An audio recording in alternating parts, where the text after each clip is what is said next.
Solaris, also known as the Sun God and the Flame of Hope, is the overarching antagonist and final boss of Sonic the Hedgehog, 2006. It is an all-powerful and immortal sun god whose goal is to erase all existence by devouring all timelines. Throughout most of the game, it was split into two halves, Mephals the Dark and Iblis. Solaris initially existed as an apparently living flame which was praised and beloved by the citizens of the coastal city-estate nation of Soleanna as their patron deity. Nothing is known about Solaris's origins, other than he had been entrusted to the Solenian royal family ruling over Soleanna and its people at some point in the past, and had remained under the protection of them and within the bowels of the former Solenian royal palace in Kingdom Valley for an unprecedented amount of time.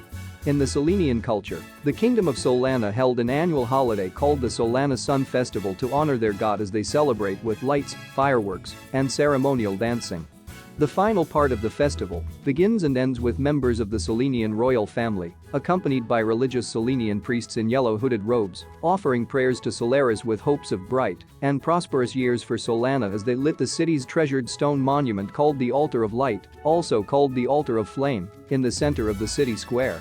During the reign of the Duke of Soleanna, the Duke conducted an experiment on the sun god, known as the Solaris Project, in order to gain and use his powers to both allow humanity to correct its past sins and also to allow himself and his daughter Elise so she could see her mother once again.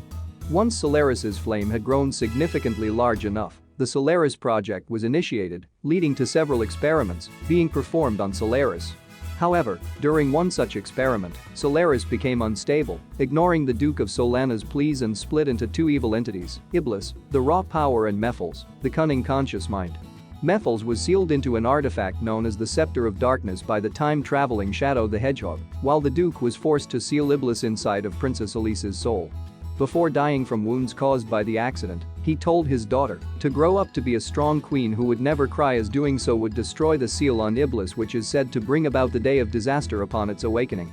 Mephals was eventually freed, and he began plotting to reunite with Iblis. He made Princess Elise cry by killing Sonic the Hedgehog, thereby releasing Iblis and the two beings whose fusion, empowered by the magical energy of the Chaos Emeralds, joined to form Solaris again. Solaris immediately plunged the world into darkness and prepared to devour time itself by consume all existing timelines. Before he could achieve this, however, he was defeated by a combined assault from Super Shadow, Super Silver, and a resurrected Super Sonic, where the heroes and their allies managed to defeat Solaris by destroying his consciousness. Solaris's defeat reverted him back to his original form, the Flame of Hope, and spirited Elise and Sonic back to before the fateful experiment. After some contemplation, Princess Elise chose to blow out the very radiant fire